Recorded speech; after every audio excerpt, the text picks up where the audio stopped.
കേരളത്തിൽ ദളിതരൊന്നും രാമായണം പാരായണം ചെയ്യാറില്ല. വൈകുന്നേരങ്ങളിൽ രാമനാമം ജപിക്കാറില്ല.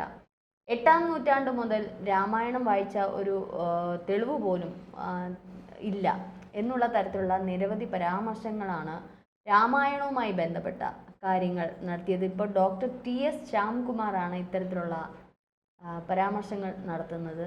രാമായണം ദളിതർ വായിക്കാറില്ല, പ്രത്യേകിച്ച് ഹരിപ്പാടുകാർ. ഇദ്ദേഹമൊക്കെ വിവരം കെട്ടവരാണ് കേട്ടോ. രാമായണം എന്ന് പറയുന്നത് ഒരു മതത്തെ ആസ്പദമാക്കിയുള്ള ഒരു ഗ്രന്ഥമൊന്നുമല്ല. അത് രാമായണ മാസം എന്ന് പറയുന്നത് തന്നെ അങ്ങനെയൊന്നും തിരിക്കേണ്ട കാര്യവുമില്ല. അത് തിരിച്ചതാരാ? ഇവിടുത്തെ ഈ കച്ചവട ലോബികളാണ്.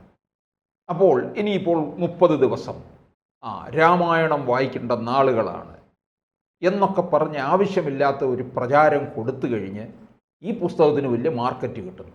ആയിക്കോട്ടെ, നല്ലത് തന്നെയാണ്. പുസ്തകം കൂടുതൽ വിറ്റഴിയുന്നതിൽ നമുക്ക് സന്തോഷമേ ഉള്ളൂ.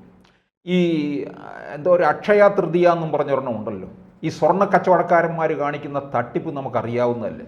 അക്ഷയ തൃതീയയ്ക്ക് വീട്ടിൽ എന്തെങ്കിലും ഇത് വായിച്ചുകൊണ്ട് വെച്ച് കഴിഞ്ഞാൽ പിന്നെ സ്വർണ്ണ വർഷമായിരിക്കും.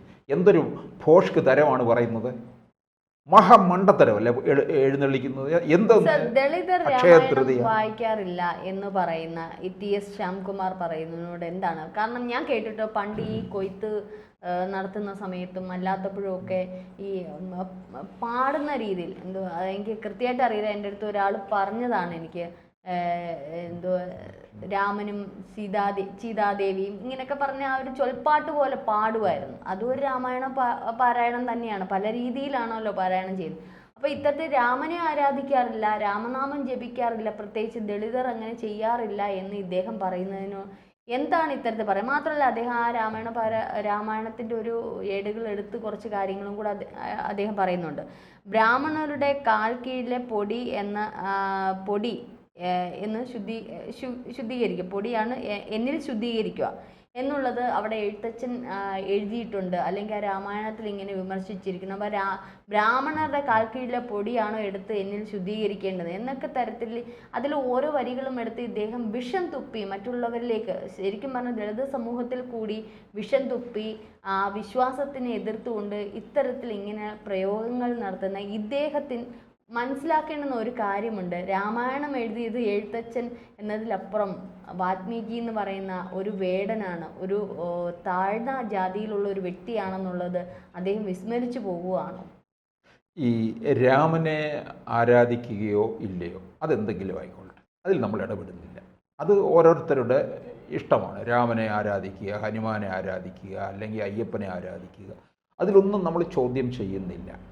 ഇവിടെ അതല്ല. ഈ രാമായണം വായിക്കുന്നതുകൊണ്ട് യാതൊരു തരത്തിലുള്ള തകരാറും സംഭവിക്കത്തില്ല ആർക്കും. ഇതൊരു സാഹിത്യ ഗ്രന്ഥമാണ്.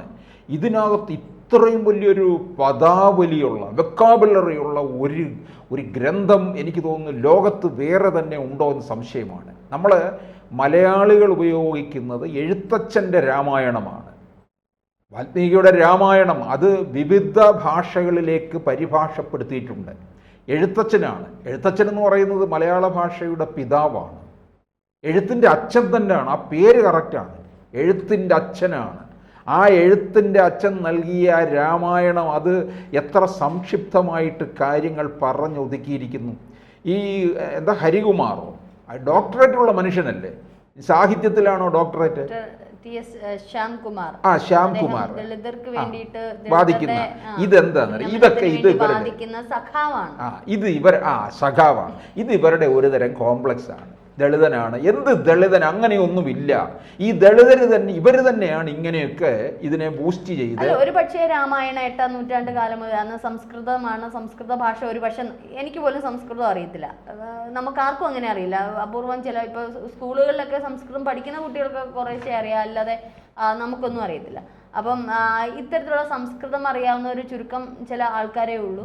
പിന്നീടാണ് ശരിക്കും പറഞ്ഞാൽ സാക്ഷരത കേരളമൊക്കെ വന്നത്. അപ്പം ഒരു കണക്കിന് നമ്മൾ നോക്കുമ്പോൾ ദളിത സമൂഹത്തിന് ഒരുപക്ഷെ അന്ന് വായനാശീലം, ദളിതർക്ക് മാത്രമല്ല, അന്ന് എഴുത്തും വായനയൊക്കെ പഠിക്കാൻ പോകുന്ന അപൂർവം ചില ആൾക്കാർ മാത്രമേ ഉള്ളൂ. അത് ഉന്നത കുലജാതരാണെങ്കിലും താഴേക്കിടയിലുള്ളവരാണെങ്കിലും എഴുത്തും വായന അപൂർവമായിട്ട് പഠിച്ച് കയറുന്നവരാണ്. അപ്പം അന്ന് ഇത്തരത്തിലുള്ള രാമായണ പാരായണമില്ലായിരുന്നു. പക്ഷെ അന്ന് ഞാൻ കേട്ടിട്ടുണ്ട് ഈ അവർ ജോലി ചെയ്യുമ്പോഴും കൊയ്ത്തടിക്കുമ്പോഴും ഒക്കെ ഇതൊരു ചൊൽപ്പാട്ടായിട്ട് ഈ രാമായണം, അതായത് ഒരു നാടൻ പാട്ട് രൂപത്തിൽ പാടുന്ന തരത്തിൽ, അത് എനിക്ക് വരികൾ എനിക്ക് അറിയില്ല, ഇങ്ങനെ കേട്ടിട്ടുണ്ട് ഞാൻ. അപ്പോൾ ഇങ്ങനെ പാടുന്നുണ്ട്. അതും മറ്റൊരു തരത്തിൽ ഉള്ള ജപം തന്നെയാണ്. രാമനാമ ജപം എന്ന് പല രീതിയിലും പല ട്യൂണിലും ചെല്ലാലോ. അപ്പോൾ അവരവരുടേതായ രീതിയിൽ രാമനെ സ്തുതിക്കുന്നു, അല്ലെങ്കിൽ രാമായണത്തിൻ്റെ വരികൾ ഏടുകൾ എടുത്തു വെച്ച് പാടുന്നു. ഇപ്പോൾ രാമ രാമ രാമ എന്ന് പറഞ്ഞ് വൈകുന്നേരം നാമജപം ജപിക്കുന്നുണ്ട്. അത് ശരിക്കും രാമായണത്തിൻ്റെ ഒരു ഷോർട്ട് പുസ്തകം തന്നെയാണ്, ഷോർട്ടായിട്ടുള്ള കണ്ടന്റ് തന്നെയാണ്. അതിനകത്ത് ഓരോ ഈരടികളിലും വെച്ച് എത്രയാണെന്ന് എനിക്ക് അറിഞ്ഞില്ല, ഇത്ര വാക്ക് ഇത് കഴിയുമ്പോഴത്തേക്ക് രാമായണത്തിന്റെ പൂർണ്ണ രൂപം അവിടെ കിട്ടുന്നുണ്ട്. അവസാനം നമുക്കറിയാമല്ലോ അത്. അപ്പോൾ ഇത്തരത്തിൽ പല രീതിയിലും രാമായണം അത് പാരായണം ചെയ്യുന്നുണ്ട്. പക്ഷേ ഇദ്ദേഹം ഈ പറയുന്ന ദളിതർ രാമായണം പാരായണം ചെയ്യത്തേയില്ല എന്ന് പറയുന്നു, പ്രത്യേകിച്ച് ഹരിപ്പാടുകാർ. പക്ഷേ ഒന്നറിയാം, ഓരോ വർഷം കഴിയും തോറും രാമായണം പാരായണം ചെയ്യുന്നവരുടെ എണ്ണം കൂടിക്കൂടി വരികയാണ്. ഇപ്പോൾ പ്രത്യേകിച്ച് കർക്കിടക മാസത്തിൽ രാമായണം പാരായണം ചെയ്യണം, അല്ലെങ്കിൽ രാമനാമം ജപിക്കണം, വ്രതശുദ്ധിയോടെ ഇരിക്കണം എന്ന് എന്തോ ഇപ്പോൾ സാറ് പറഞ്ഞതുപോലെ അക്ഷയ തൃതീയോ ബിസിനസ്സോ അല്ലെങ്കിൽ മാർക്കറ്റിംഗ് തന്ത്രമോ എന്ത് തന്നെ ആയിക്കോട്ടെ, പക്ഷെ വർഷം കൂടുന്തോറും ഈ ആൾക്കാരുടെ എണ്ണവും ആ ഒരു വിശ്വാസത്തിലെ എണ്ണവും കൂടുന്നു എന്നുള്ളത് ഡോക്ടർ TS ശ്യാംകുമാർ മറന്നു പോന്നു. അവിടെ ദളിതരെന്നോ ഉന്നത കുലജാതരെന്നോ ഇല്ല. പിന്നെ ഇതിനകത്ത് പറഞ്ഞിരിക്കുന്ന ഒരു സംഗതി അദ്ദേഹം എടുത്ത് പറയുന്നു, ബ്രാഹ്മണരുടെ കാൽക്കീഴിലെ പൊടി. എന്താണ് ഈ ബ്രാഹ്മണ്യം എന്ന്, എന്താണ് ബ്രഹ്മാവെന്നും അറിയാതെ ചുമ്മാ ഡോക്ടർ ശ്യാംകുമാർ ഡോക്ടർ എന്ന പേരും പറഞ്ഞ് പേര് വെച്ചുകൊണ്ട് തന്നെ ഇതിനെ അപകീർത്തിപ്പെടുത്തി വിഷം തേട്ടി ദളിതരുടെ ഇടയിലേക്ക് വിഷം തികട്ടുകയല്ലേ ചെയ്യുന്നത് സാർ? ഇത് ഈ സഖാവല്ലേ, സഖാവിനുണ്ടാകുന്ന ഒരു തരം അസഹിഷ്ണുതയാണ്.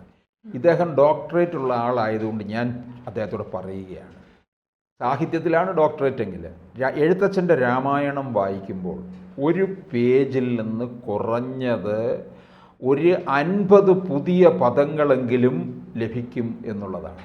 സാഹിത്യത്തിൽ വാസനയുള്ളവരോട് നമ്മൾ പലപ്പോഴും പറയാറുള്ളത്, നിങ്ങൾ രാമായണം വായിക്കൂ, എഴുത്തച്ഛൻ്റെ രാമായണം വായിക്കൂ.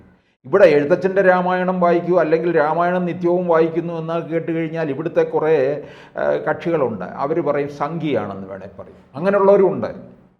ഗ്രാമപ്രദേശങ്ങളുണ്ടല്ലോ, എല്ലാ വീടുകളിലും കാരണവരന്മാർ പിന്നെ എന്നും രാമായണം വായിക്കും. എന്നും ഒരു പേജെങ്കിലും, അത് മുടക്കം വരുത്തത്തില്ല, സമയമില്ലെങ്കിൽ ഒരു പേജെങ്കിലും.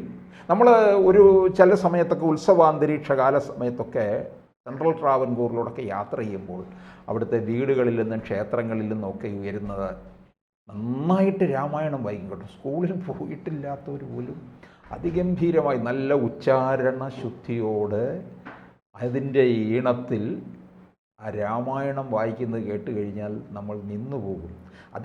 നമ്മൾ അതിൻ്റെ ഭക്തി കാര്യങ്ങളോ, രാമനെ ഭജിക്കണമെന്നോ അല്ലെങ്കിൽ ലക്ഷ്മണനെ ഭജിക്കണമെന്നോ ദശരഥനെ വന്ദിക്കണമോ ഒന്നുമല്ല.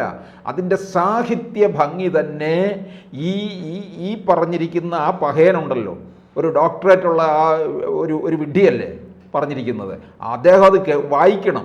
അല്ലാതെ രാമായണത്തെ അടച്ചാക്ഷേപിക്കുകയല്ല ചെയ്യേണ്ടത്.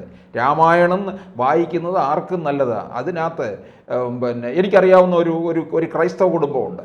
അവർ പിന്നെ കർക്കിടക മാസത്തിൽ പിന്നെ അവിടെ രാമായണം അവർ വായിക്കുന്നുണ്ട്. ഒപ്പം അവർ വൈകുന്നേരം ബൈബിളും വായിക്കും. അല്ല, ഇവരൊക്കെ എനിക്ക് നമ്മുടെ ചർച്ച അവസാനിക്കാറ്, ഇവരൊക്കെ ഈ രാമനോടും രാമായണത്തോടും മഹാഭാരതത്തോടും മാത്രമാണല്ലോ ഇദ്ദേഹത്തിന് ഇത്തരത്തിലുള്ള പ്രശ്നം. ദളിത വംശജർ എന്ന് പറയുന്ന ഒരു മതവിഭാഗം മാത്രമല്ലല്ലോ, എല്ലാ മതവിഭാഗങ്ങളും താഴേക്കിടയിലുള്ള ആൾക്കാരുണ്ട്. ഇന്ന് പക്ഷേ ജാതിയല്ല ഇന്നുള്ളതെന്ന് വെച്ചാൽ ദരിദ്രർ സമ്പന്നർ എന്ന് പറയുന്ന 2 വിഭാഗമേ ഉള്ളൂ. അപ്പോട്ടെ, അത് അവിടെ നിൽക്കട്ടെ. പക്ഷേ ഇത് ഈ ഹിന്ദു സമുദായത്തിൽ മാത്രം എന്തിനാണ് ഇങ്ങനെ കൊടിയും പിടിച്ച് വിശ്വാസങ്ങൾക്ക് ഇതായിട്ട് ഇങ്ങനെ വരുന്നതെന്ന് ഈ ഇടയ്ക്ക് ഞാൻ മറ്റൊരു ഇത് കേട്ടു, രാമൻ ആര് എന്ന് ചോദിച്ചുകൊണ്ട് വരുന്നുണ്ട്. ഈ രാമനെയും സീതയും കൃഷ്ണനെയും ശിവനെയും ഒക്കെ മാത്രമേ ഉള്ളല്ലോ ഇവരിങ്ങനെ എടുത്തിട്ട് കൂത്തുന്നത്. അങ്ങോട്ട് മുസ്ലിം വിഭാഗത്തിലോട്ടോ അല്ലെങ്കിൽ ക്രിസ്ത്യൻ വിഭാഗത്തിലോട്ടോ ഒന്ന് ചെന്ന് ക്രിസ്തുവിനെയും മറിയേയും അതേപോലെ തന്നെ അള്ളാഹുവിനെയും ഒന്ന് ഭരിച്ചു നോക്കട്ടെ, ഖുറാനെ ഒന്ന് ഉദ്ധരിച്ചൊന്ന് ശ്രമിച്ചു നോക്കട്ടെ. അപ്പോൾ അറിയാം ഡോക്ടർ TS ശ്യാംകുമാറിൻ്റെ യഥാർത്ഥ മുഖം അവർ കാണിച്ചു കൊടുക്കുന്നത്. അല്ല, ഈ രാമായണത്തെ പഴിക്കുന്നവർ എഴുത്തച്ഛൻ്റെ ഹരിനാമ കീർത്തനത്തെക്കുറിച്ച് എന്താ ഒന്നും പറയാത്തത്? അതിന് ONV കുറിപ്പ് അതിനെക്കുറിച്ച് നല്ല വിശദീകരിച്ചിട്ടുണ്ടല്ലോ. ONVക്ക് ഒരു കമ്മ്യൂണിസ്റ്റ് മനസ്സുള്ള ആളായിരുന്നു അദ്ദേഹം. എഴുതിയത് കൂടി ഈ പുങ്കവൻ വായിക്കാൻ പറ.